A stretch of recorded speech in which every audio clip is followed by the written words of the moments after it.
Show. You know what time it is. It is your boy Genesis. Welcome, welcome, welcome. All right. What do we have here? The legend, the OG, the 45th, now the 47th President elect of the United States, President elect Donald J. Trump, will be giving a remark today, right now, at Mar-a-Lago. We're waiting on him to get here to give us that legendary remark. Probably going to be a very interesting remark. As you all know, he prides himself in giving the greatest speech ever. Um, yeah. With that being said, how are you guys doing? Good morning, good morning, good morning. It is currently 11:07 a.m. and today's date is the 7th of January 2025. Yes, y'all. How are you doing this beautiful morning? It is sunny here in Georgia. What a wonderful day the Lord has made. God bless you guys. All right. While we wait for the legend, while we wait, we right now would be going to check out what else is going on in the country. As we all know, Kamala Harris certified the legend yesterday. He is now the certified 47th President of the United States. Yes, it is now official.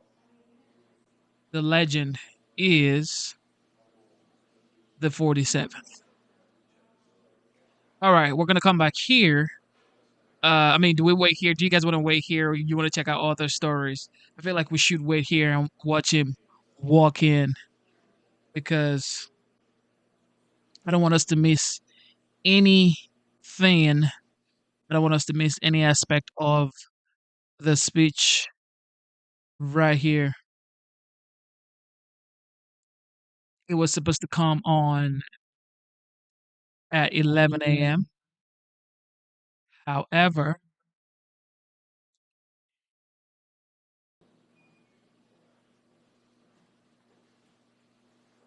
he hasn't come on yet.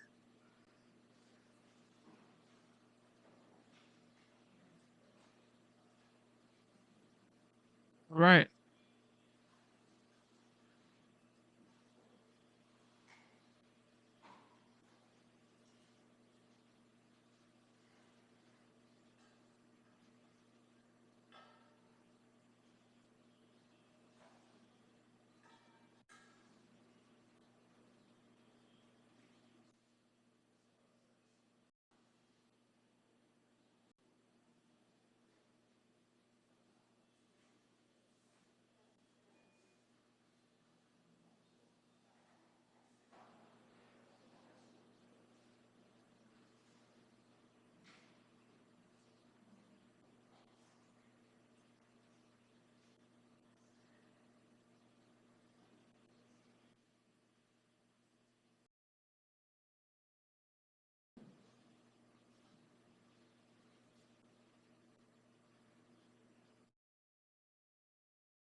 We are waiting on the 47th President elect, Donald J. Trump.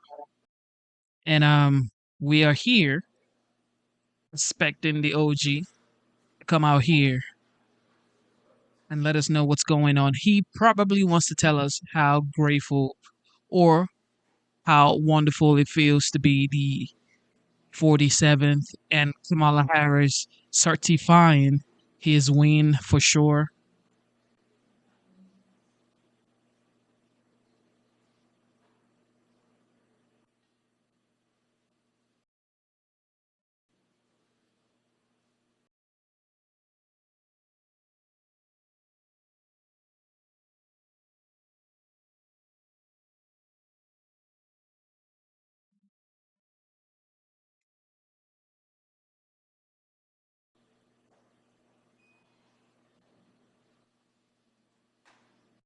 Welcome, ladies and gentlemen, to the live stream. You know what time it is.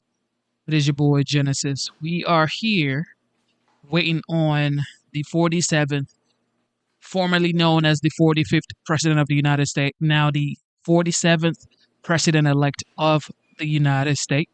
Yes, yes, sir. And somebody just asked in the chat saying that who will be the 48th? Uh, the 48 is probably going to be, I mean, you never know. You just never know these things. You think you do know, but you actually do not know. Okay. That's how politics is. You think you know what's going to happen, but then you check and new news comes out. Just like we thought Matt's Gate was going to get approved. And then all of a sudden, some people say he chickened out. Some people say, he couldn't stay and fight. Like Pete X said has done and still doing. Look, you just never know. You just absolutely never know. All right. In my opinion, I would say that Ron DeSantis has a very high chance. JD Vance, I do not really know. Okay. JD Vance chances would depend on what he does in this 4 years. If he doesn't perform, if he doesn't perform, I mean, look, you cannot be with the OG, the legend, the 45th, now the 47th President Donald J. Trump and not perform. You have to perform. However, he has to gain some sort of momentum when it comes to his name because during the election period, his name was ringing a bell. JD Vance, JD Vance, JD Vance. However, since the election was won by Trump and Vance, Elon Musk has had more ring to his name, more buzz to his name. So JD Vance would have to do more by, being visible. He has to be visible in the social media world, just coming out, talking to the people. We haven't really heard anything from JD since the election. I mean, he did a little talking when Congress was trying to interview the cabinet's pick for Trump's administration, like Tulsi, RFK, and the rest of them. Okay, get access, but his name right now, he is definitely a household name, being the vice president of the greatest nation in the world, the United States, for sure. However, it's like his name isn't ringing a bell at this point. You know what I mean? Like his name is not ringing a bell.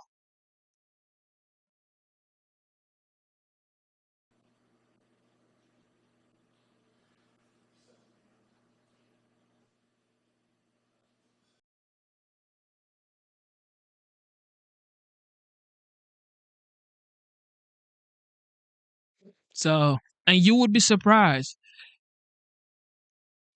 I don't think somebody said Donald Trump Jr. may want to run. Oof.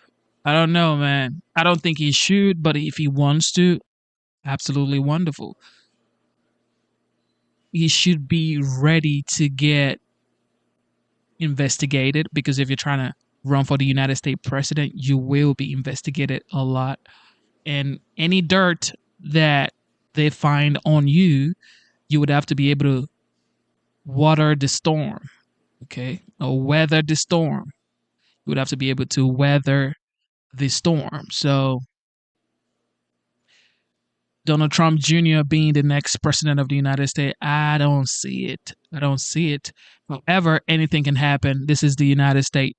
Anything can happen. But Ron DeSantis, for me, has higher chances of being the next president of the United States because he has performed. Don't forget, this man has performed absolutely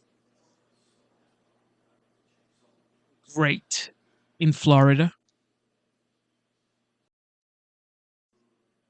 This man has performed pretty much awesomely in Florida with the hurricane. Like we all saw the Hurricane Milton. He performed well. He came out, spoke with the people,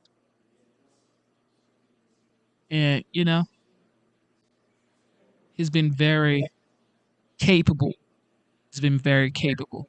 Now Vivek, on the other hand, Vivek, in my opinion, is one of the only candidate, one of the only people that can really, actually stand the test of time. He gives me the vibe that Trump gives. He's the only one that can come out here and talk like Trump would talk, and then can weather the storm as well. Okay. A lot of people can talk sweet talks, but Vivek is that new generation that if he's given a chance to, I'm thinking he's probably going to run in 2028 again. I mean, he did in 2024, but he ended up supporting the legend Trump. However, if he does run again in 2028, he may he may actually get the nomination. But don't forget, Vivek is not a Christian, okay? And I'm not saying that just because he's not a Christian doesn't make him qualified to be the next president of the United States. What I'm saying is because the United States is predominantly a Christian country, he may have hard time getting the confirmation and actually getting the votes. Okay. Now, things may change. Things may change. He's not going to convert to being a Christian. I think Vivek would play a wonderful role in being a vice president. Vivek would play a wonderful role in being a vice president, you know, but being the president of the United States, it is going to be absolutely hard for him to be absolutely hard.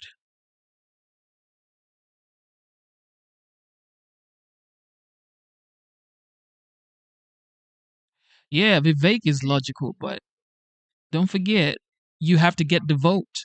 You you have to get the vote of the American people, and if they don't relate, people love Vivek Ramaswamy. Okay, Vivek Ramaswamy. People love him. However, it's like if he's not a Christian, and Christians take their religion seriously, so it's like you do not believe in what we believe in, and there's only one way to the other side. And if you cannot get on board, we love you, we like what you stand for, but we don't think you can lead us. It's going to be hard because really, if you think about it, why wouldn't Trump pick Vivek as the vice president? He would have been the greatest choice to being the vice president of the United States right now. Vivek would have been the best choice right now, right now, for being the vice president. But for some reason, he wasn't picked. JD was picked. I mean, nobody knew who JD was at all. Like, nobody even heard the name JD Vance until Trump said, "This is going to be my vice president." So, if Vivek is going to be the next president of the United States, he's going to have to do a lot. Is relatable. He goes on podcast and talks to a lot of people, but I don't see Vivek Vivek being the next president of the United States. It is going to be absolutely hard for him to win. So if Vivek is the president, who's going to be the vice president? JD or what? Tulsi? Matter of fact, I see Tulsi being the president more than I see Vivek being the next president. Tulsi, Vivek. I mean, that's going to be a hard choice anyway. Tulsi, Vivek. But The greatest pick would have been Trump and Trump and Vivek. Okay, Trump and Vivek would have been great, but he didn't pick Vivek. And it's like, why didn't he pick? Why did he not pick Vivek Ramaswamy? It's going to be very hard for Vivek to be the next president of the United States. I don't even think he's going to get the primary votes to be the the presidential pick for or candidate for the Republican Party. It is going to be absolutely hard. His best choice would be to kind of like tag along with someone who will get that nomination, and he be the vice president.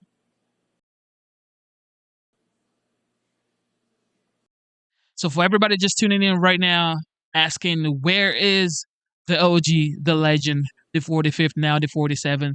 Well, we are here waiting on him to get, to kind of like come give the speech, but we're just here waiting. So hopefully he gets here soon. This speech was supposed to start by 11 a.m., but it is currently 11:23 a.m.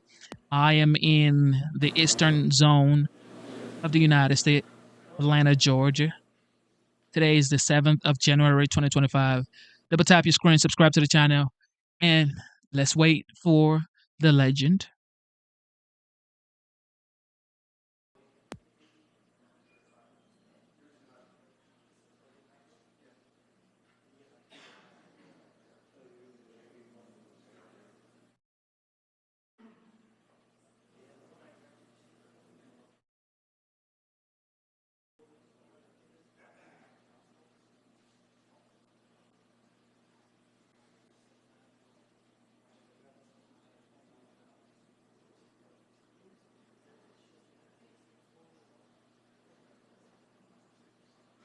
No, no, no. It is like 95% certain that the first female or the first woman president of the United States will be a Republican.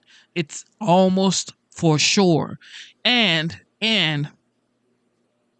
if if Trump really wants to like break the table, like break the whole norm of the United States, he should endorse Tulsi Gabbard to be the next president of the United States. It is going to be, oh man, it is going to be the greatest news ever for the Republican Party.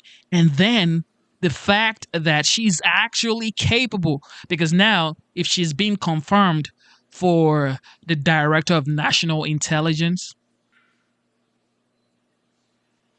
and of course she's gonna perform. Everybody knows that Tulsi is a very competent woman. She's going to perform as a great DNI. When she does do her job and the world sees how capable she is, and then Trump says, you know what, I am going to endorse Tulsi Gabbard as the presidential nominee for 2028. Now, if JD goes behind her and say, you know what, I'm gonna do your vice president, but can you, yeah, because this will be like his first 4 years, right? So he could actually run for vice president with Tulsi Gabbard, or Ron DeSantis already had so many things going on for him, but Ron DeSantis could probably be a very great vice president for Tulsi Gabbard.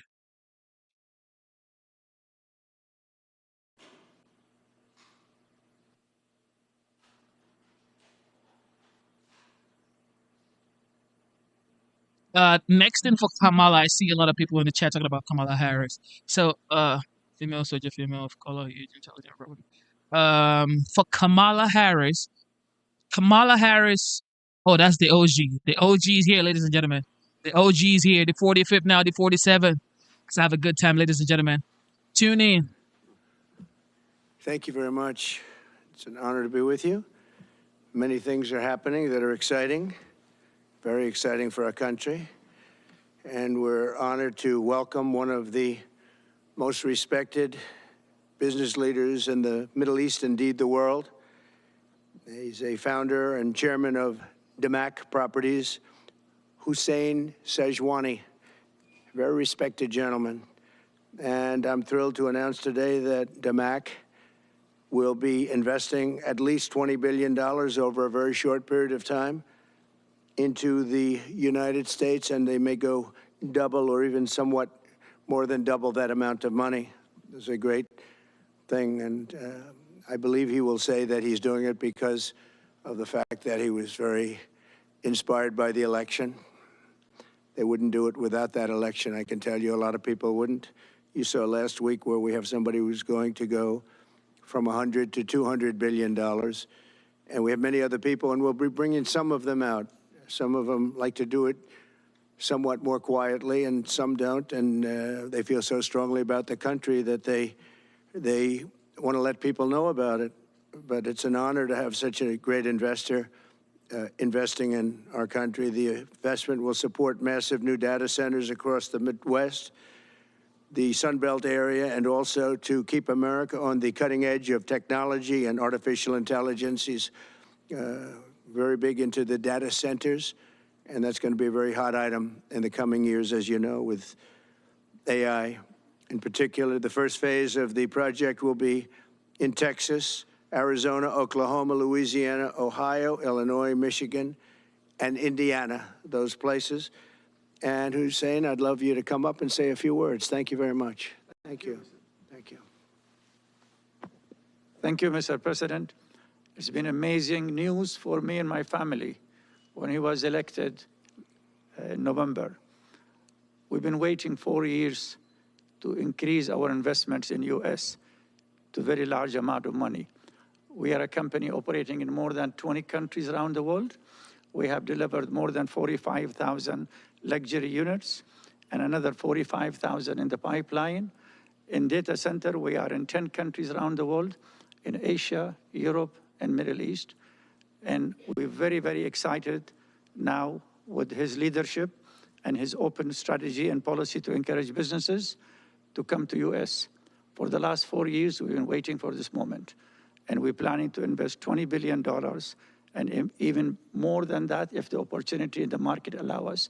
But at the moment, we're planning $20 billion in data center, catering for the AI and cloud business for the hyperscalers. Fantastic. Thank you, Mr. Great President. honor. Thank you very much. So nice. Legend. And that man knows what he's doing. He knows. So, Hussein, we're going to work with you and make sure everything goes smoothly. We have powers that haven't really been used in terms of environmental. If you invest over $1 billion in the United States, we're going to give expedited reviews to everybody because everyone's afraid they're going to come in and get caught in the quagmire, which is very prevalent in the United States, unfortunately, the quagmire of environmental and various other regulations and rules. And I made it a point of telling people if you invest $1 billion or more, and we'll do this for people with far less too, but we guarantee it. We're going to move them quickly through the environmental process. Sometimes people held up 12, 13, 14, 15 years. I saw it with plants in Louisiana where I got it approved in literally a week. They were through the review in 1 week after spending 14 and a half years trying to get it, and they were going nowhere. It was a terrible thing. So I've been a victim of that myself over the years, and I think I know all the games and all the tricks that are played, and much of it is just done to stop progress. So we're going to be helping you and everybody else that comes to the United States and wants to invest their money, that you don't get tied up for the rest of your life and you can't do anything. This commitment further underscores that many of the greatest business leaders on earth are seeing a very bright economic future for America since the election. As you know, a lot of positive things have happened. We are inheriting a difficult situation from the outgoing administration, and they're trying everything they can to make it more difficult. Inflation is continuing to rage, and interest rates are far too high. And I've been disappointed to see the Biden administration's attempt to block the reforms of the American people and that they voted for. We had a landslide election. We won every swing state. We won the popular vote by millions and millions of people. Nobody even knows how many people, millions. And they're still counting in some areas. You know, they're still counting the vote in some areas. Can you believe this? What a place, what a horrible place. One of the things we're going to do is we've got to fix the election so that we get honest counts and they get done by 10 o'clock in the evening or something thereabouts. They have places where they're still counting votes. President Biden's actions yesterday on offshore drilling, banning offshore drilling, will not stand. I will reverse it immediately. It'll be done immediately.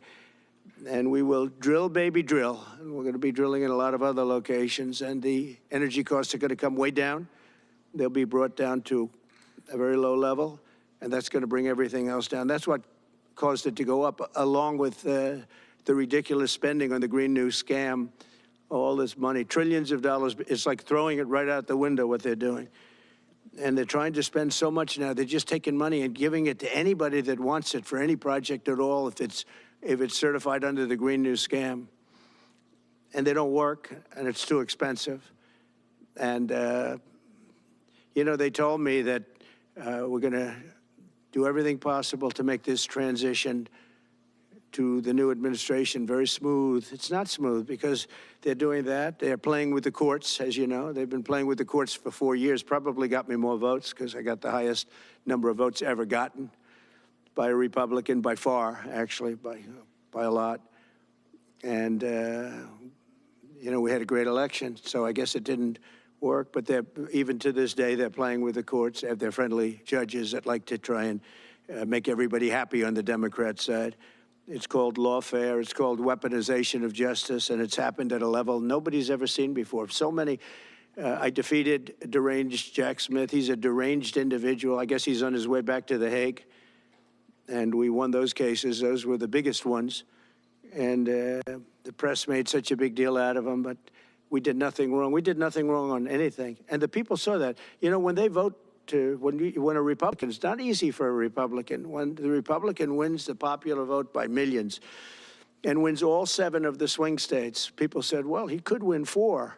We won all 7, and we won them by a lot. That tells you we won. That tells, and they've been watching this injustice. I call it the Injustice Department. What they've done is so bad. The whole world has watched that. And it took work, but it got me a lot of votes because when explained, I mean, we have a judge in New York who's a very crooked judge. I'm under a gag order. I can't even talk about aspects of the case that are the most vital aspects. I'm under a gag. Do you know that I'm the president-elect of the United States of America? I'm a former very successful president. We had the greatest economy in the history of our country. We had borders that were sealed and beautiful. Everything was good. We had no wars. We defeated ISIS.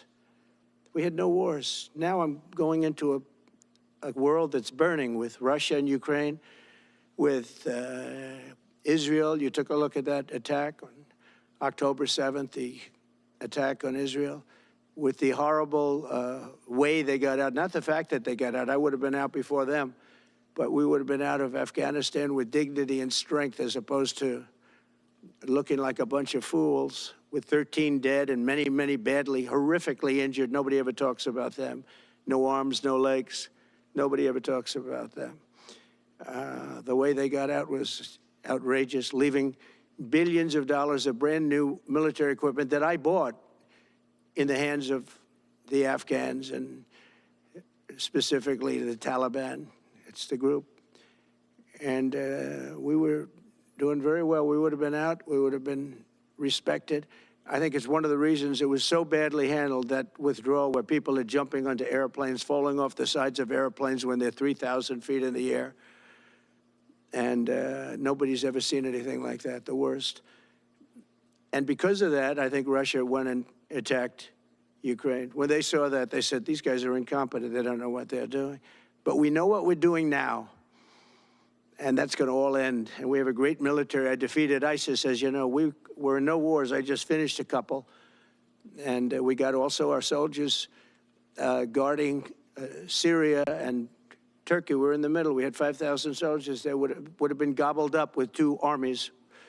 We had one army, 300,000. We had another one, 500,000 or 600,000. looking, getting ready. We had 5,000 people in the middle. I said to a general, how do 5,000 people do in that case? And the general just looked at me and said, not well, sir, not well. And I took him out. And you know what happened? Nothing. I got criticized. I saved 5,000 lives, actually. And we did a great job, and we're going to do an even better job because now we have a tremendous amount of experience. We have people that I can rely on. But the 625 million acres, people can't realize, that's like the whole ocean. Take an acre. You know, an acre, you have a house on a half an acre, on a quarter of an acre, or an acre. If you have an acre, you have a big deal. Now you multiply that by 625 million acres. It's like, feels like the whole ocean. And that's our strength, you know? People can say we manufacture, we don't manufacture. The thing we have oil and gas more than anybody in the world. We're going to have more of it, too. But they took away 625 million acres of offshore drilling. Nobody else does that. And they think they have it, but we'll put it back. I'm going to put it back on day one. I'm going to have it revoked on day one. We'll go immediately if we need to. I don't think we should have to go to the courts, but if we do have to go to the courts, you know, they try to be sneaky. They go in and they sign. Remember, this is a man that said he wants the transition to be smooth. Well, you don't do the kind of things. You don't have a judge working real hard to try and embarrass you, because I did nothing wrong. By the way, I did nothing, absolutely nothing wrong.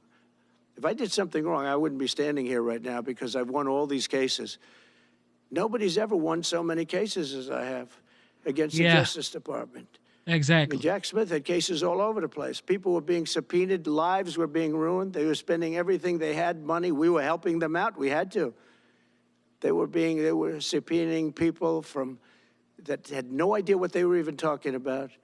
That's a sick group of people. And it was all to influence the election. It was all a fight against a political opponent. We've never had that in this country. We have had that in certain countries. We've had that in third-tier countries. We've had that in banana republics, but we've never had that in a place like the United States. I don't even know if it's been on a small level. I'm sure it has been on a small level, but this was the largest level ever. They brought this moron out of The Hague. He's a mean guy. He's a mean, nasty guy. His picture was perfect, because you look at his picture, you say, that's a bad guy with his robe, his purple robe. And he executes people. He shouldn't be allowed to execute people because he'll execute everybody. He's a nut job. But we won all of those cases with him. And, I mean, I don't know the judge in Florida, but we had a brilliant judge in Florida, saw right through it. And we won the case. She was a brilliant judge with great courage. You know, the left, as we call them, the radical left, they have a way, they play the ref, and they play it very hard. They play the ref.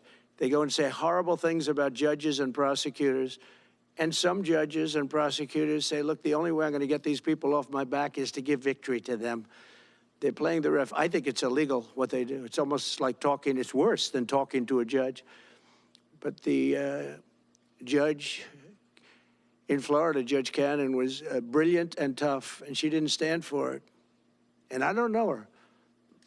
And never met her until the case, and I don't believe I said even one word to her. But she was very, very strong and very, very brilliant. And her opinion was so brilliant that they dropped their appeal. They couldn't beat the appeal. So that's what we're up against. So they say we're going to have a smooth transition. All they do is talk. It's all talk. All talk. Everything they do is talk. We're going to have a smooth transition. And then they take 625 million acres and they essentially landmark it so you can't ever drill there again. Well, we're going to be drilling soon.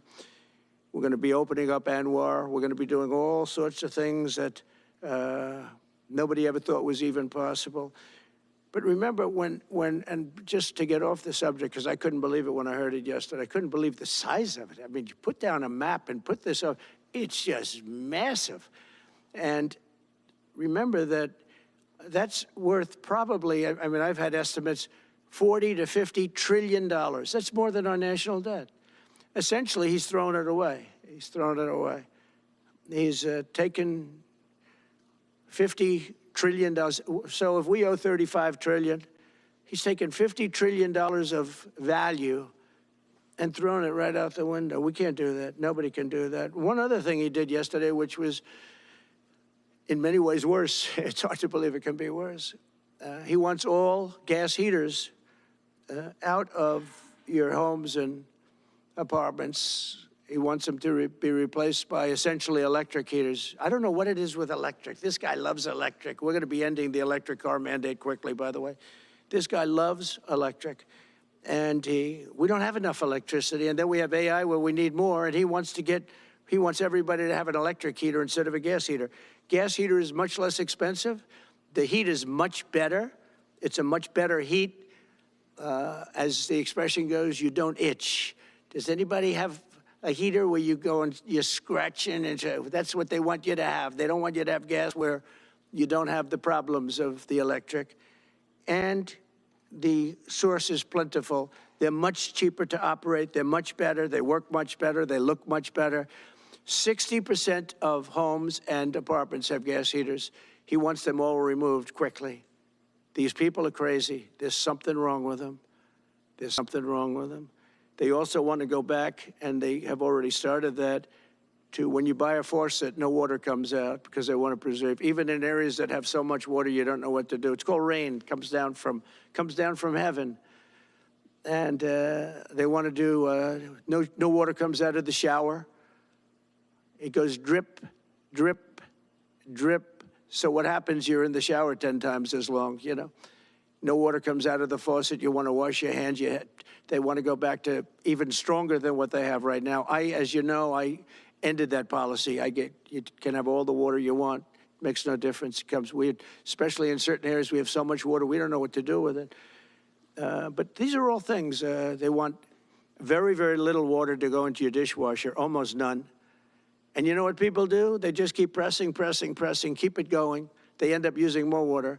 Likewise, washing machines. They want in your washing machine to have very little water coming out of the washing machine. So when you wash your clothing, you have to wash it 4 times instead of once. You end up using more water. We're a party of common sense, and things that I'm telling you now is really all about common sense. On January 20th, we'll turn the economy around very quickly, because right now when I think of our economy, I think about inflation. That's what we have. We have inflation, I believe, at a level that we never had before. There's never been anything like it. And over the next 4 years, the United States is going to take off like a rocket ship. But really, it's already doing it. If you take a look, just last month, SoftBank announced the $200 billion. I think it'll be 200. He said between 100, and I said, how about making it 200? And he sort of said yes, but let's say it's 100, but it might be 200, right, Brian?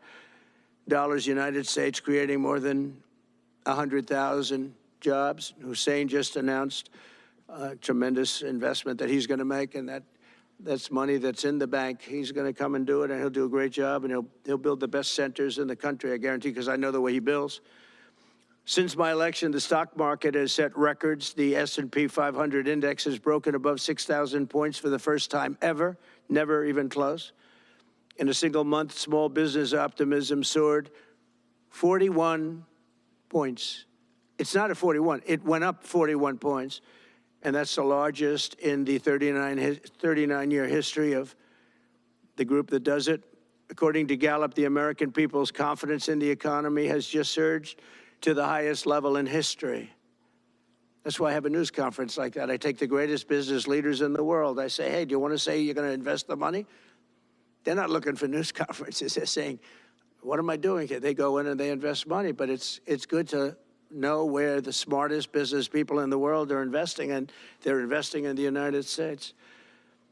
So we've done this all in 2 months of not being there. You know, we haven't been there. And it's pretty amazing, and we think we're going to do some really great things, really great things. We're being respected again all over the world. The Panama Canal is a disgrace, what took place at the Panama Canal. Jimmy Carter gave it to them for $1, and they were supposed to treat us well. I thought it was a terrible thing to do. You know, it was the most expensive structure ever built in the history of our country, relatively. It would be the equivalent of substantially over $1 trillion today. We lost 38,000 people. Think of it, 38,000 people, they died from malaria, mosquitoes. They were unable to stop the mosquitoes. They paid people 5 times more to take the job. Many of those people died. We gave it away for $1. But the deal was that, you know, they have to treat us fairly. They don't treat us fairly. They charge more for our ships than they charge for ships of other countries. They charge more for our Navy than they charge for navies of other countries. They laugh at us because they think we're stupid, but we're not stupid anymore. So the Panama Canal is under discussion with them right now. They violated every aspect of the agreement, and they morally violated it also. And they want our help because it's leaking and not in good repair. And they want us to give $3 billion to help fix it.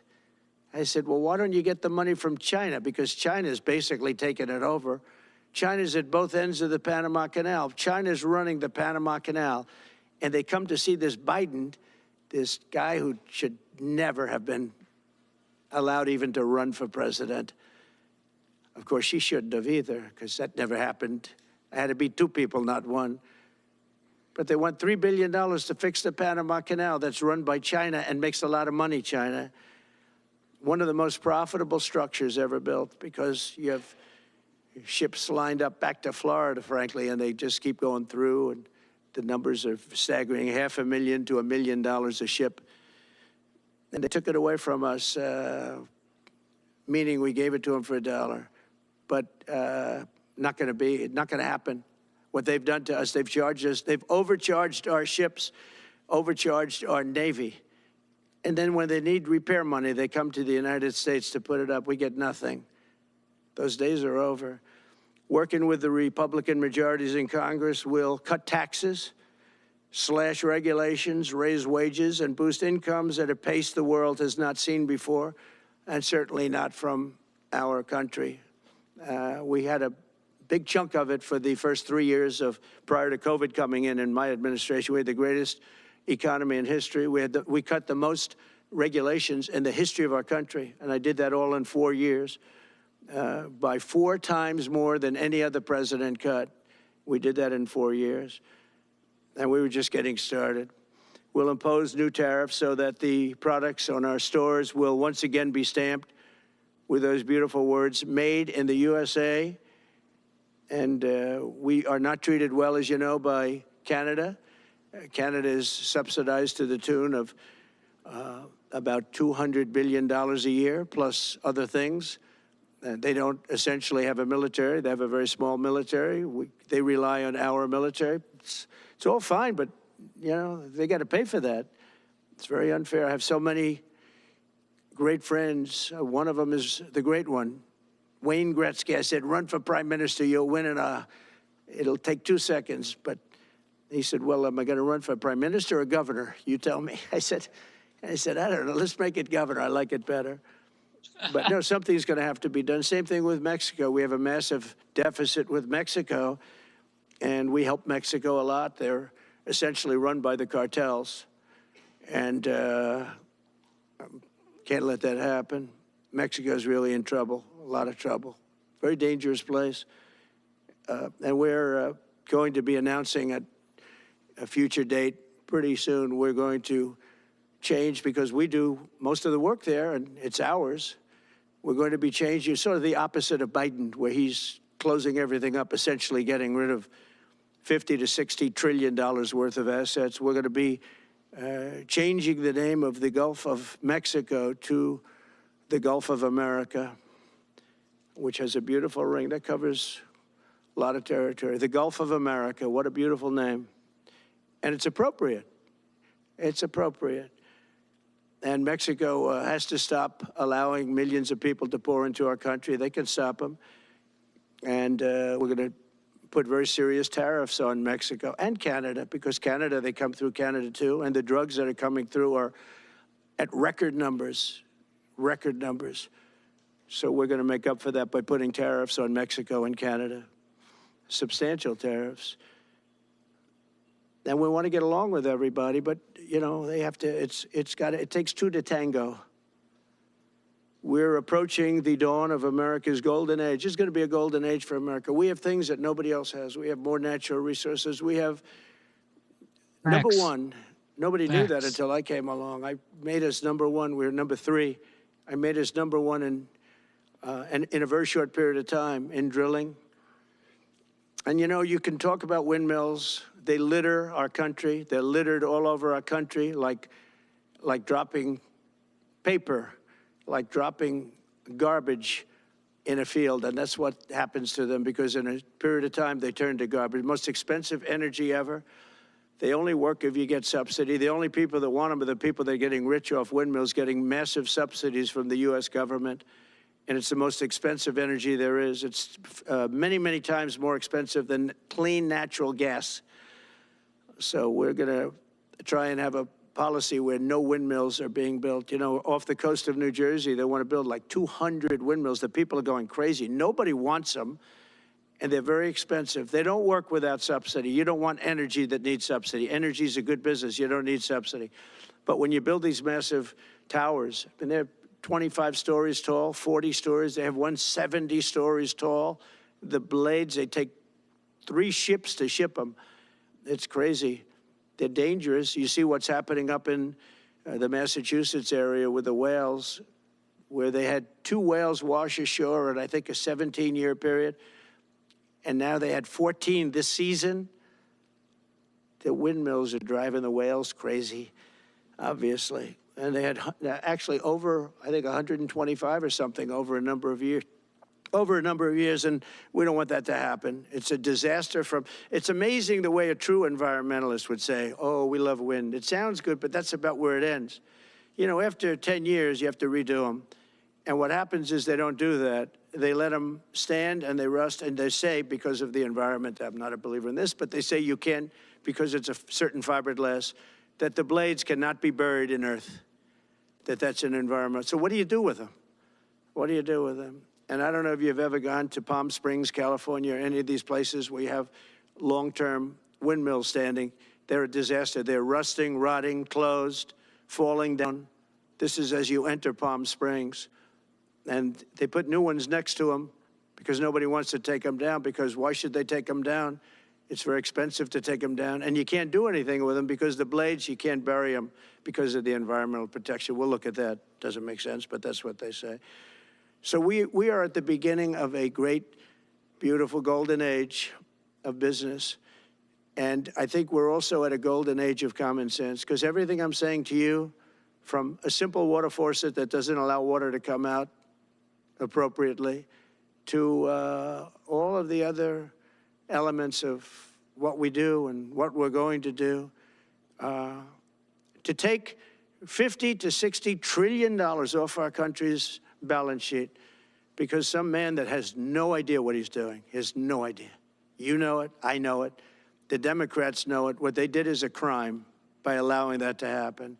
And I'll bet you, if you asked him today, how much acreage did you submit? Essentially, did you destroy? You destroyed the economic viability of drilling in the ocean. And with AI coming along and all, you know, a lot of people don't realize that AI is going to be a big thing, but you'll need double the electricity at least that we have right now. So right now we produce electricity for many, many different things.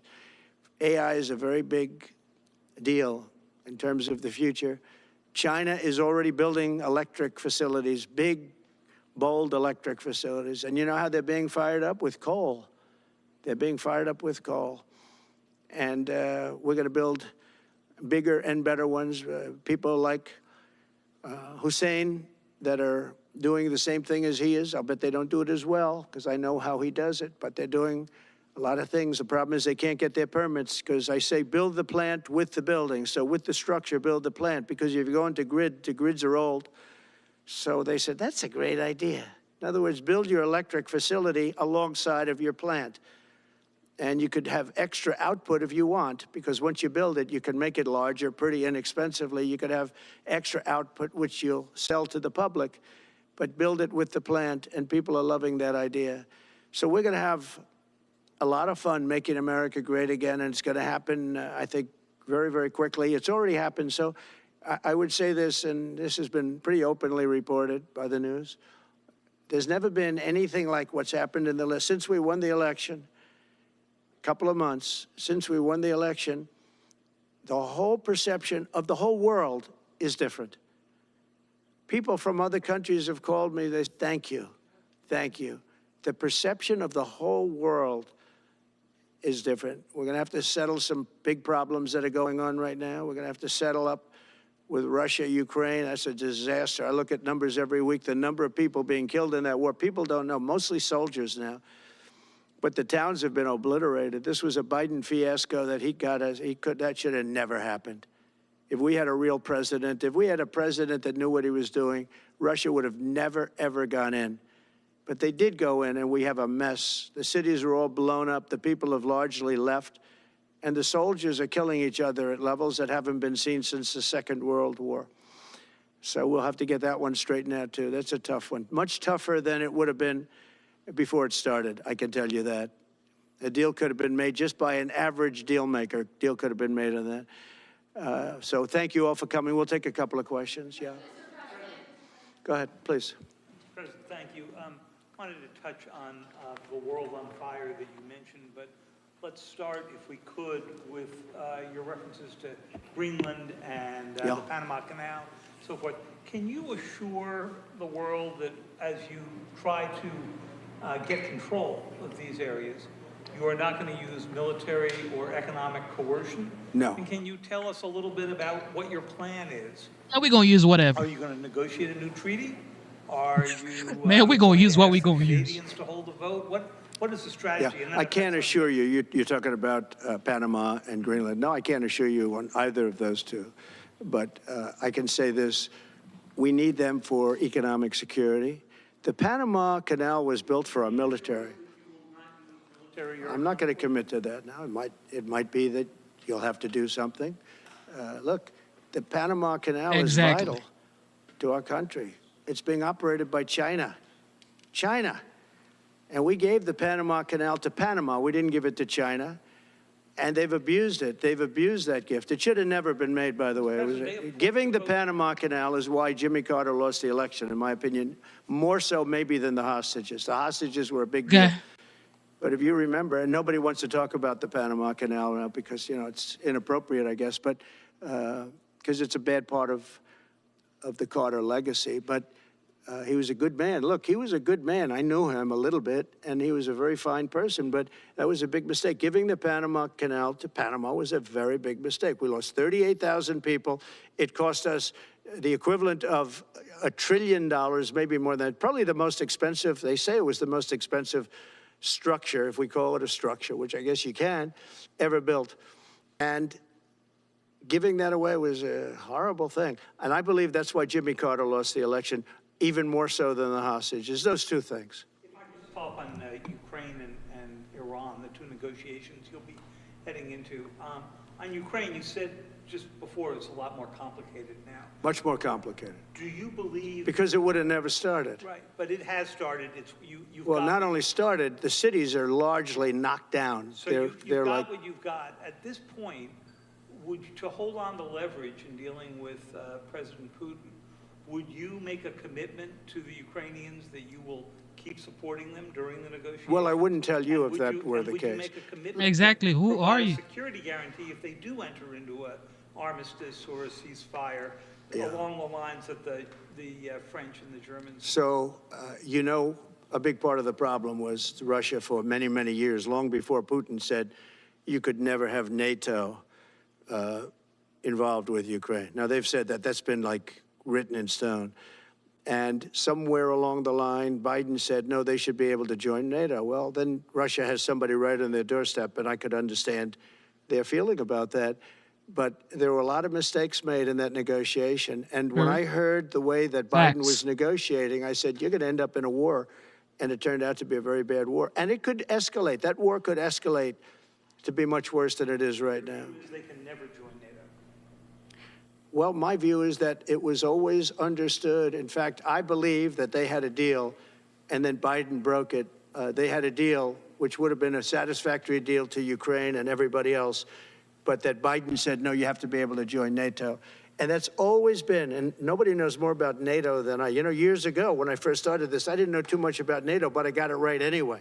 I said they're taking advantage. I'm the one that got, and the Secretary General was here, as you know, 2 weeks ago, saying that if it weren't for me, NATO wouldn't even exist right now because I raised from countries. Finally, a president who actually answers questions. That weren't paying their bills. At that time, 28 countries, 20 of them were not paying their bills, 21 to be exact. They weren't paying, or they were paying a very small portion. And I raised over $680 billion. That was the number he gave, by saying, if you don't pay, we're not going to protect you. Right. And as soon as I said that, the money came pouring in. But Obama could have said it. Other people could have said it. Bush could have said it. Nobody said it but me. I took a lot of heat. They said, oh, that's a threatening statement. Well, they weren't paying their bills. I said, we're not going to protect you if you're not paying the bills. So in a true sense, I saved NATO, but NATO's taken advantage of us. And one of the problems that I have, and I've said it openly, I said it to President Zelensky, Europe is in for a tiny fraction of the money that we're in. Now, whether you like that situation or not, Europe is much more affected than the United States. We have a thing called the ocean in between us, right? Why are we in for billions and billions of dollars more money than Europe? And you know, they're a similar size, a little smaller, but they're a similar size economy as the United States when you add them up. And yet Europe is in for a small fraction of the number the United States is in. Now, Biden could have called them up during the term. That's what I did. I said, you have to pay your bills.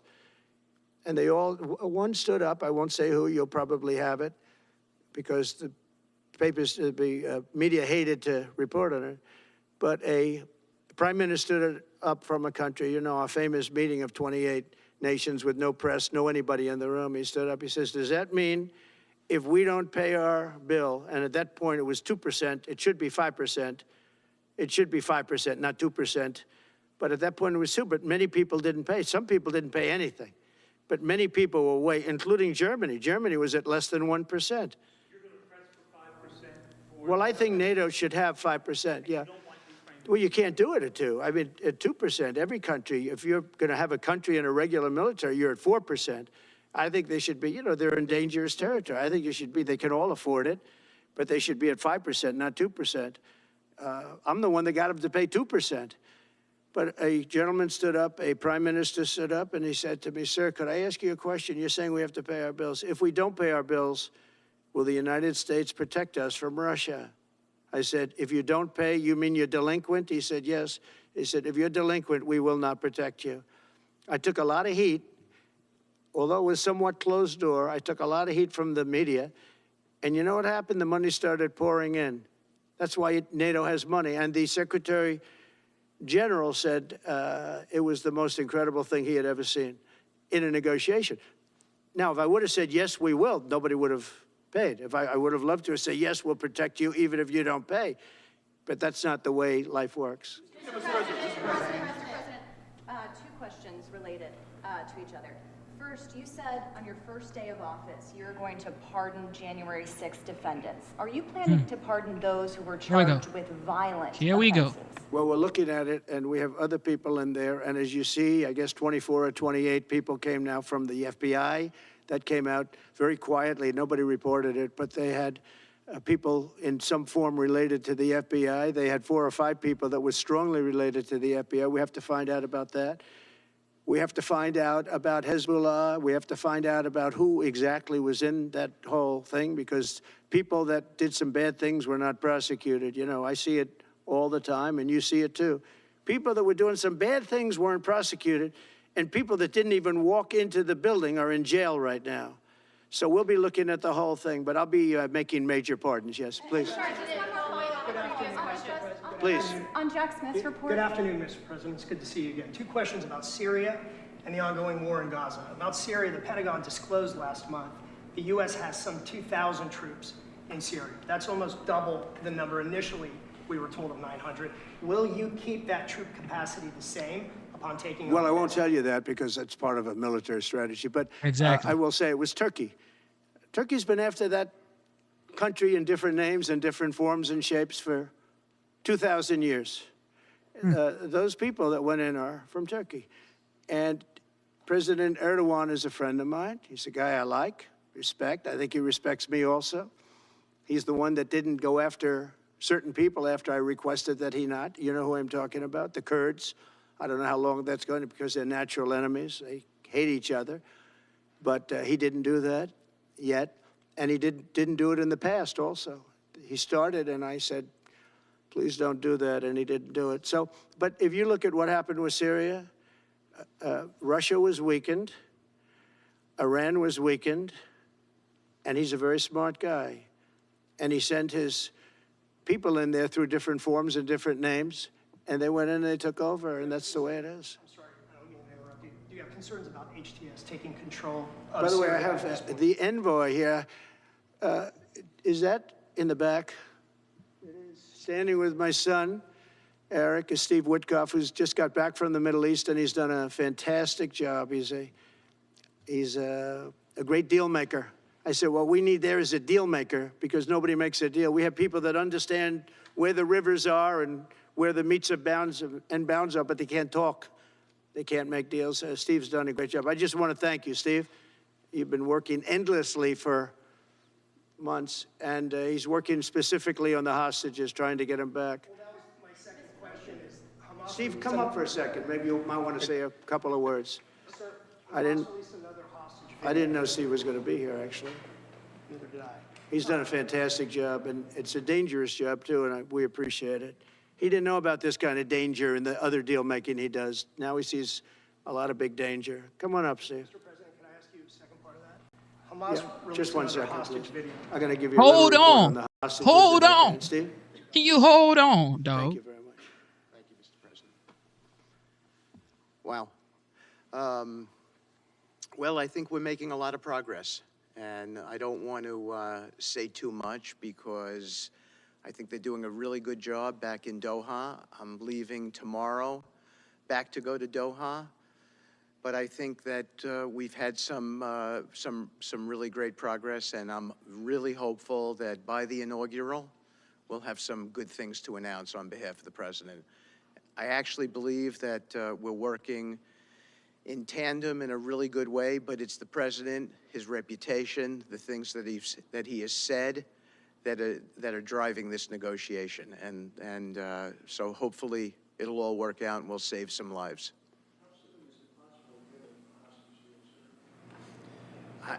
I believe we've been on the verge of it. I don't want to discuss sort of what's delayed it. There's no point to be negative in any way. But I think it's the president, his stature, what he said he expects, the red lines he's put out there, that's driving this negotiation. I'm going back probably either this evening or tomorrow night. Are you confident there'll be a deal before January 20th, or is that something that's likely to happen? If there's a deal even at all, and we've been hearing this now for the better part of. I know. since October 2nd. I would say. They better be. Right. I would say that the president is exasperated. I don't want to talk for him, but look, I don't know anyone who delegates better than President Trump. He gives us a lot of authority to speak on his behalf. Legend. And he exhorts us to speak emphatically. And emphatically means you better get it, you better do this, because the alternative. Do you think they're waiting for President Trump to take office? No, I think they heard him loud and clear. Better get done by the inaugural. But when you say all hell will Before I be paid, take that all hell must be paid if they don't release the hostages. Before- Well, do I have to define it for you? Look, all No, I know hell you're not will gonna break out. telegraph If what- those hostages aren't back, I don't want to hurt your negotiation. If they're not back by the time I get into office, all hell will break out in the Middle East. And it will not be good for Hamas, and it will not be good, frankly, for anyone. All hell will break out. I don't have to say anymore, but that's what it is. And they Better should know. have given them back a long time. They should have never taken them. There should have never been the attack of October 7th. People forget that. But there was, and many people are killed. They're no longer hostages. I have people from Israel and others calling, begging me to get, we had also people there from the United States, just so you know. They're holding some so-called hostages from the U.S. But I've had mothers come to me and fathers crying, can I get the body of their son back? Can I get the body of their daughter back? That beautiful girl where they threw her in the car, pulled her by her ponytail and threw her in the car like she was a sack of potatoes. I said, what happened to her? Sir, she's dead. Like a 19, 20-year-old beautiful girl. And the way they treated her. And I just say it this very simply. Steve's got a job to do. He's a great guy, great negotiator, great person. They respect him over there already. It's what we needed over there. We have people that know everything about the Middle East, but they can't speak properly. They don't know. He's a great negotiator. That's what I needed. I could have sent that gentleman right over there, Hussein. He's a great negotiator. There are people, they're rare. Great negotiators are very rare, like a great surgeon. But we have the right person. But I tell this, I don't want to hurt the negotiation. If the deal isn't done before I take office, which is now going to be 2 weeks, all hell will break out in the Middle East. Okay? Thank you, Mr. President. You've done a great job. Thank you. More than Talk, 140 police officers talk, were injured by and rioters do. on January 6th. Will you pardon anyone who attacked a police officer? Well, you know, the only one that was killed was a beautiful young lady named Ashley Babbitt. She was killed, and there was actually somebody else that was killed, also a MAGA person, but people don't give it 100% credibility. I'm going to find out about it, and we're going to find out. But Ashley Babbitt was killed. She was shot. She had never been shot. She was shot for no reason whatsoever. In fact, they say that she was trying to hold back the crowd, and the crowd was made up of a lot of different people, so we'll see. But I will tell you this, the person that was killed was Ashley Babbitt. The other thing is, when they talk, you know, there was never charges of insurrection or anything like that. But if there were, this would be the only insurrection in history where people went in as insurrectionists with not one gun, okay? And let me tell you, the people that you're talking about have a lot of guns in their home for hunting and for shooting and for entertainment, a lot of good reasons. But there wasn't one gun that they found. And why didn't they find the bomber, the pipe bomber? You know, they know who the pipe bomber is. The FBI knows who it is. The status of the FBI has gone down so far, and the status of the DOJ, or as I call it, the Department of Justice, it's Department of Injustice, being laughed at all over the world. And hopefully with Pam Bondi and with Kash Patel and with other people that we're putting in, that will all come back. If you do a poll in the FBI, I guarantee I'm at like 90% with the agents of the FBI, but they have hurt that incredible place. Law enforcement, I mean, you think of the FBI, they raided this house. By the way, they could have told me, could I see this? I would have given them, I actually told them, come in anytime you want.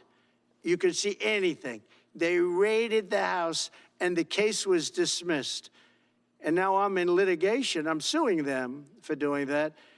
And I feel so badly doing it. I'm the president of the United States, and I'm suing the United States, but I'm suing them for other things, too.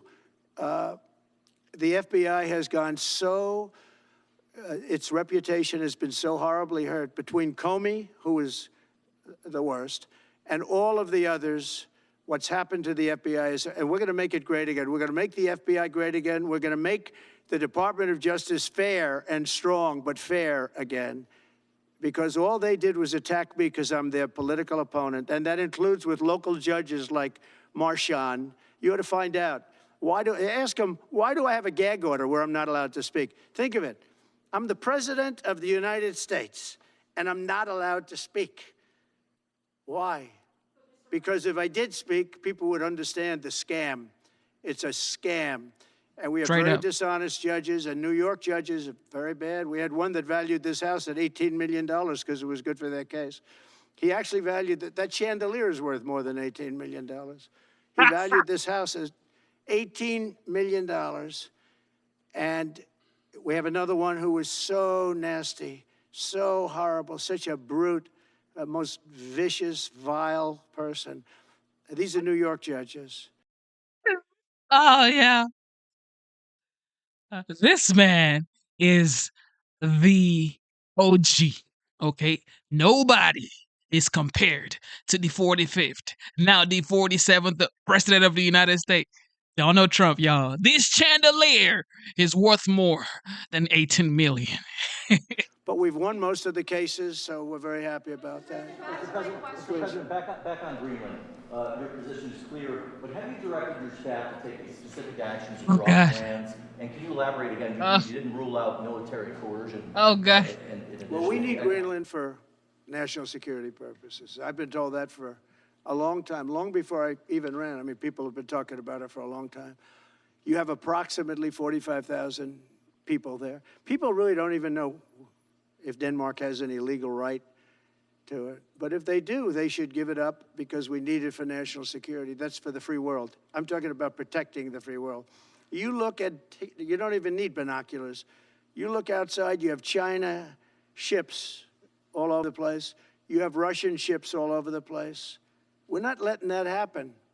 We're not letting it happen. And if Denmark wants to get to a conclusion, but nobody knows if they even have any right, title, or interest. The people are going to probably vote for independence or to come into the United States. But if they did do that, then I would tariff Denmark at a very high level. Have you asked your staff to draw plans for acquisition? I mean, are you actively No, we're pursuing not at that stage, but we have people. I haven't even entered office yet. Secondly, sir, Elon Musk has drawn some criticism and a lot of attention for some of his actions and provocative statements about foreign affairs, including in Europe. Your reaction to that, is that appropriate for... You mean where he likes people that tended to be conservative? I don't know the people. I can say Elon's doing a good job, very smart guy. I don't know the people you're talking about. He was, I know he said some negative things about a couple of people that are running for office, but that's not so unusual. Yes, please. I wanted to ask you about Ukraine and Putin. How soon do you anticipate going to meet with Putin to discuss the Ukraine situation? Well, I can't tell you that, but I know that Putin would like to meet. I don't think it's appropriate that I meet until after the 20th, which I hate, because, you know, every day people are being, many young people are being killed, soldiers. You know, the land is very flat, and hundreds of thousands of soldiers from each, many hundreds of thousands from each side are dead. And they're laying in fields all over the place. Nobody to even collect. There's landmines all over. It's a disaster. But it's very flat. It's great. It's farmland, and it's very, very flat. And the only thing that stops a bullet is the human body. And the human body is stopping a lot of bullets. Conversation within the first 3 to 6 months? I hope to have 6 months. No, I would think, I hope long before 6 months. Look, Russia's losing a lot of young people, and so is Ukraine. And it should have never been started. That's a war that should have never happened. I guarantee you, if I were president, that war would have never happened. Who would you like to nominate to replace Michael Barr as vice chair of the board? I'll be announcing somebody. So. Mr. President, if we were to work under the assumption that you're serious about making Canada the 51st state of the United States, the leader of the Conservative Party in Canada said, under no circumstance will it ever be the 51st state. Maybe he won't win, but maybe he will. I don't. You had suggested that Listen, I don't care what he says. But Sir, real fast, you said you were considering military force to acquire Panama and Greenland. Are you also considering military force to... Boy, sit down. No. Economic force. Because Canada and the United States, that would really be something. You get rid of that artificially drawn line, and you take a look at what that looks like. And it would also be much better for national security. Don't forget, we basically protect Canada. Exactly. But here's the problem with Canada. So many friends up there. I love the Canadian people. They're great. But we're spending hundreds of billions a year to protect it. We're spending hundreds of billions a year to take care of Canada. We lose in trade deficits. We're losing massive. We don't need their cars. You know, they make 20% of our cars. We don't need that. I'd rather make them in Detroit. We don't need the cars. We don't need their lumber. We have massive fields of lumber. We don't need their lumber. We have to unrestrict them because stupid people put, you know, restrictions on, but I can do that with an executive order. We don't need anything they have. We don't need their dairy products. We have more than they have. We don't need anything. So why are we losing $200 billion a year and more to protect Canada? And I said that to, as I called him, Governor Trudeau. I said, listen, what would happen if we didn't subsidize you, if we didn't, because we give them a lot of money. We help them. As an example, we're buying icebreakers, and Canada wants to join us in the buying of icebreakers. I said, you know, we don't really want to have a partner in the buying of icebreakers. We don't need a partner. But no right. Nope, no right. Here's what we have. We have a right not to help them with their financial difficulties because we owe $36 trillion too. We're going to start knocking it out pretty fast, but we're going to be able to do it because of energy and other things. But no right. No right. But why are we supporting a country, 200 billion plus a year? Our military is at their disposal. All of these other things, they should be a state. That's why I told Trudeau when he came down, I said, what would happen if we didn't do it? He said Canada would dissolve. Canada wouldn't be able to function if we didn't take their 20% of our car market. You know, they send us hundreds of thousands of cars. They make a lot of money with that. They send us a lot of other things that we don't need. We don't need their cars, and we don't need the other products. We don't need their milk. We get a lot of milk. I got a lot of milk. Everything. And we don't need any of it.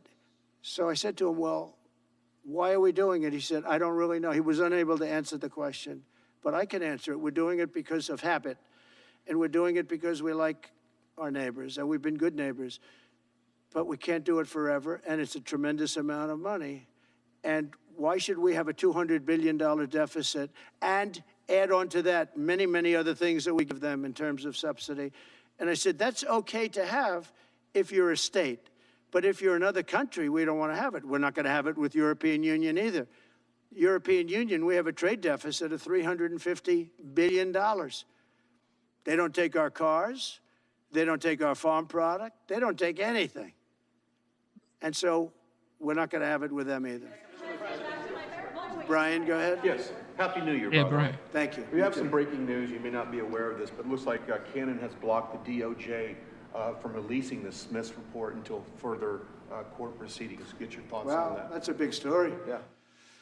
So if I get it right, the fake witch hunt started by the DOJ having to do with books and records, and Biden had many more, and he wasn't protected by the Presidential Records Act, I was.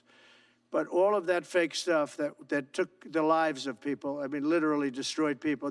People are destroyed because of what they did. Destroyed. But we got to be president.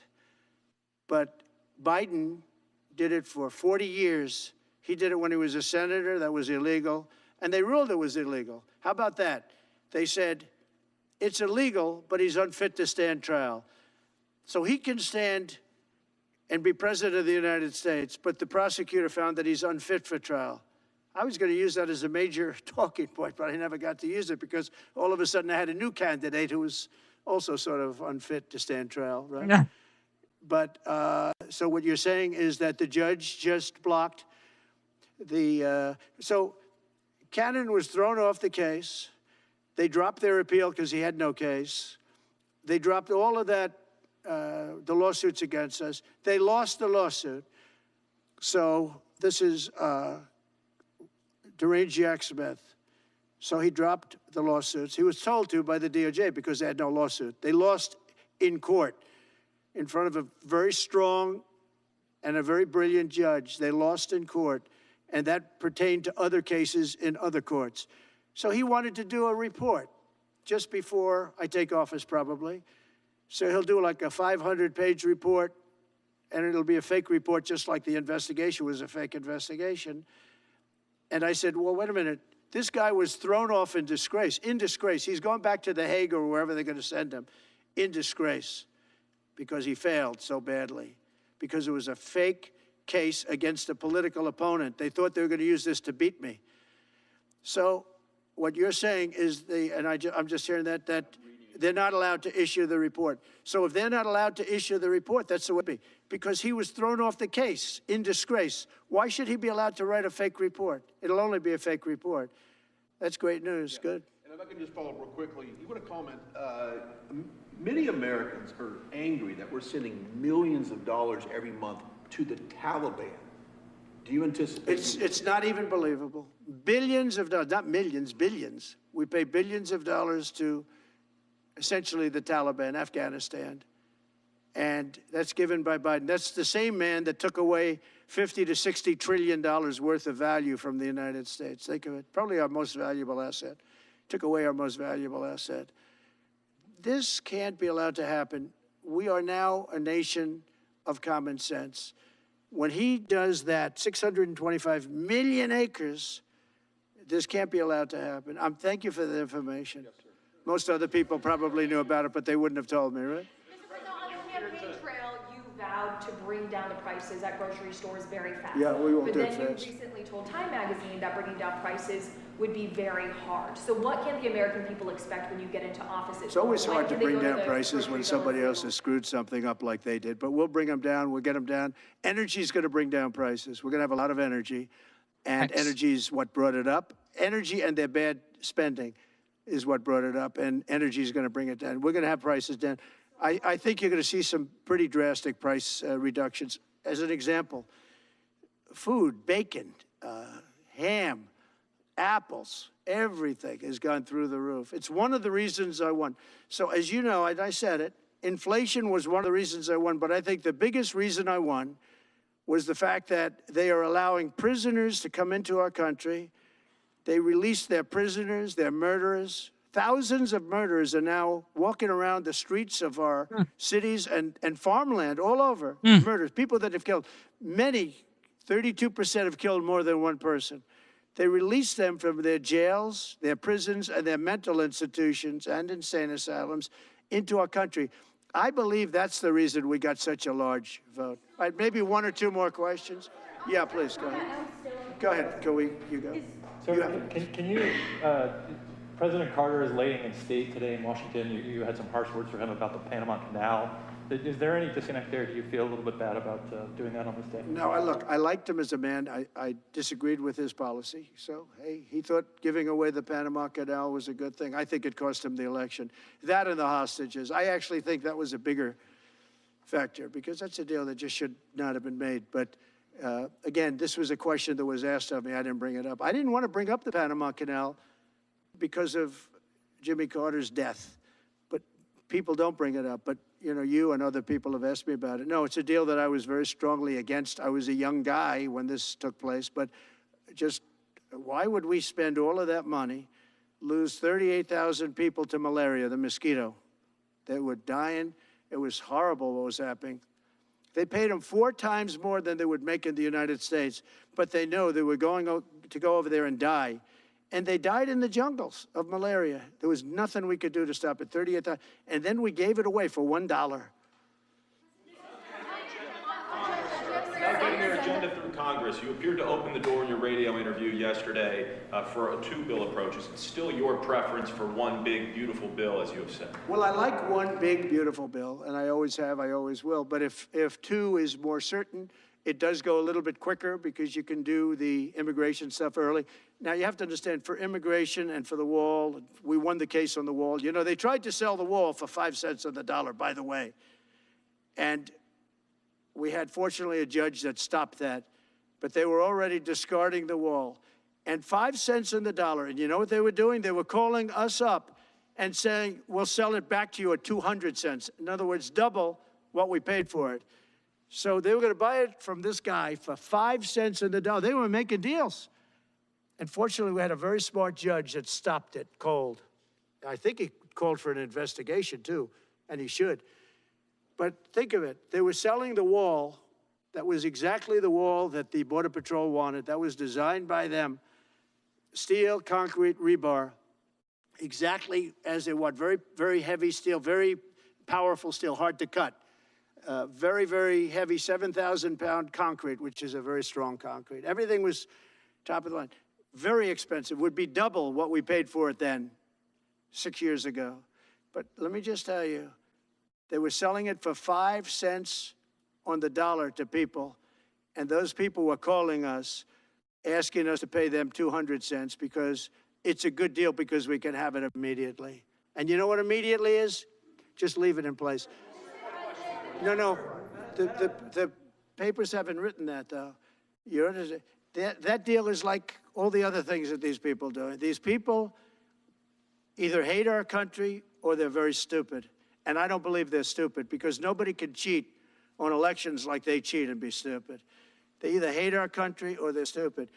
So remember what I said, because nobody wants to report it. They were selling the wall for 5 cents on the dollar and trying to resell it back to us for 200 cents or less, but for 200 cents on the dollar. That's a nice return. Today announced that it will stop putting fact checks on posts on its website. And Meta said today it would stop putting fact checks on its website and instead allow community to fact check. Well, I watched their news conference, and I thought it was a very good news conference. I think they've come a long way. Meta, Facebook. I think they've come a long way. I watched it. The man was very impressive. I watched it. Actually, I watched it on Fox. I'm not allowed to say that. Say it? Do you think he's directly responding to the threats that you have made to him in the past with these Probably. questions? Yeah, probably. The last time you were here, you were asked a question about the U.S. possibly launching a preemptive strike on Iran. You said you wouldn't answer that question. On who? Obviously, on Iran. The U.S. launching a preemptive strike on Iran's nuclear facilities. And I said, I don't talk about it. It's a military strategy. But it is a legitimate question. It's something that, Well, it's not. Oh, I see it down. Only a stupid person would answer it. Look, it's a military strategy, and I'm not answering your questions on military strategy. All right, one more. Brian, go ahead. Brian. Could you give us a preview of what you might be talking to leaders of Congress who are expected to come here in the next couple of days? And you've got a very supportive Congress behind you. Yeah, they're great. So we have a wonderful Republican Congress. We have a leader that I have a lot of confidence in. I think he's going to be, hopefully, a great leader, a great speaker. And we have a leader, by the way, in the Senate I think has been great. John Thune has been doing a fantastic job. But it goes through the House first. And the question is whether or not we do the 2 bills or 1 bill. And, look, I can live either way. I like the idea of the one big bill, but I can live either way. But they'll be coming down. The senators also will be coming down. And then ultimately we'll be meeting in the White House in a few weeks. But right now, this is the winter season. They sort of call this the winter White House. It was built, I don't know if you know this, Marjorie Meriwether Post and E.F. Hutton built this. It was the greatest of all the estates in our country.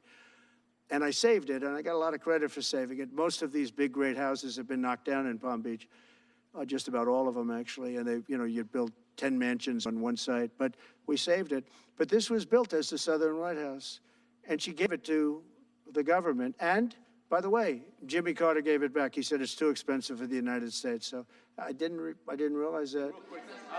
I was just told. Actually, Jimmy Carter, Nixon was through Watergate. He came down. Nixon came here once, and he thought it was incredible. But he had a thing called Watergate, if anybody remembers that. And so he had other things on his mind, to put it mildly. And Jimmy Carter felt that it was too extravagant for the country. So fortunately for me, he gave it back to the foundation, and I bought it from the foundation. Mr. President, on reconciliation, some Republicans saying in trade for a massive. Thank you for tuning into the live stream. You know what time it is. This man has been answering questions for at least 30 minutes. This is what you're going to get. The 47th, the greatest, the OG, the legendary Donald Trump. Bill that you and they share the interest in, they want to see big spending cuts. Do you agree with that? And what would Well, you I'm cut okay with Mr. spending Elon? cuts. I like spending cuts. Just, I'm on the record for spending cuts. And the debt ceiling was given to us. It shouldn't have been, but it was put in our lap. And what I want in terms of debt ceiling isn't the ceiling. I just don't want to see a default. That's all I want. I never talked about spending more money necessarily than all I want to see is no default, because nobody knows what would happen if there was a default.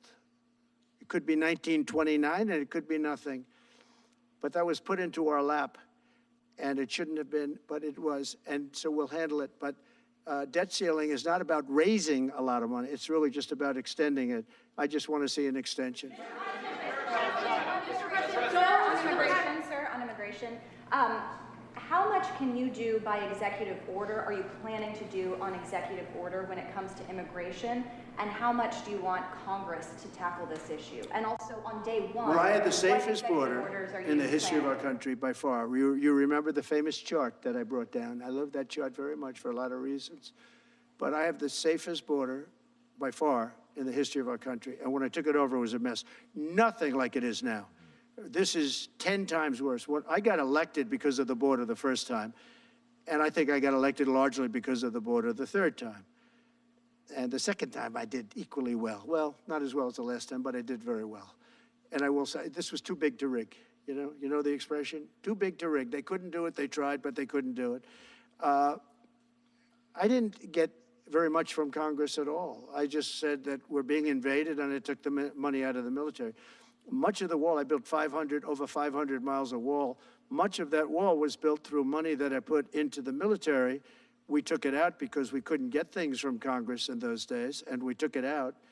And that wall was built largely with money coming from the military. So, very simple. I went to the military, I said, our country is being invaded by very similar, nothing like what's invading our country now. They weren't releasing prisons into our country, and they weren't releasing mental institutions in, but some bad dudes were coming in, right?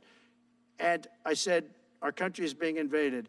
And I took that money largely from the military. I was sued 9 times by the Democrats in Congress, and I won all those suits. And we ended up building 571 miles of wall. Once that wall was built, they start going around it. So we're going to add another 200. That would have been up in 3 weeks. And then we had a very unfortunate election result. And they said, we don't want to put it up. We'll sell it. And they started selling it for 5 cents on the dollar. What a second. So we'll do this again. I just want to thank everybody very much. I'm just telling you, this will be the golden age of America. This is the golden age of America. We're going to have a great country again.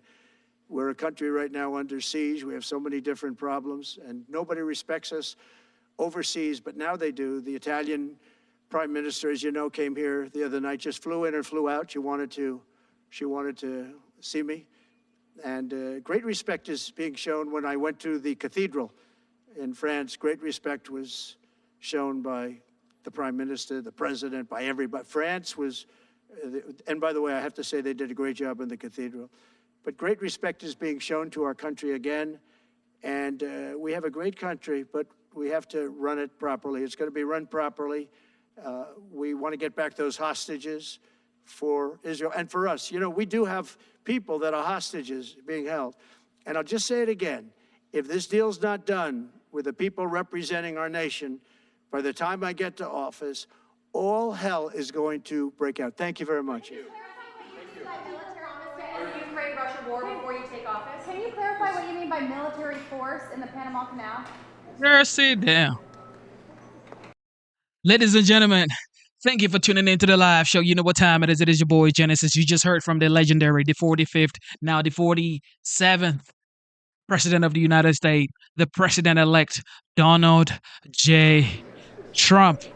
Yes, y'all. Yes, y'all. You heard from the man, the legend himself. Okay, so now that you've heard from the president, double tap your screen, subscribe to the channel, and be a part of the channel, okay? Ladies and gentlemen, thank you for tuning in.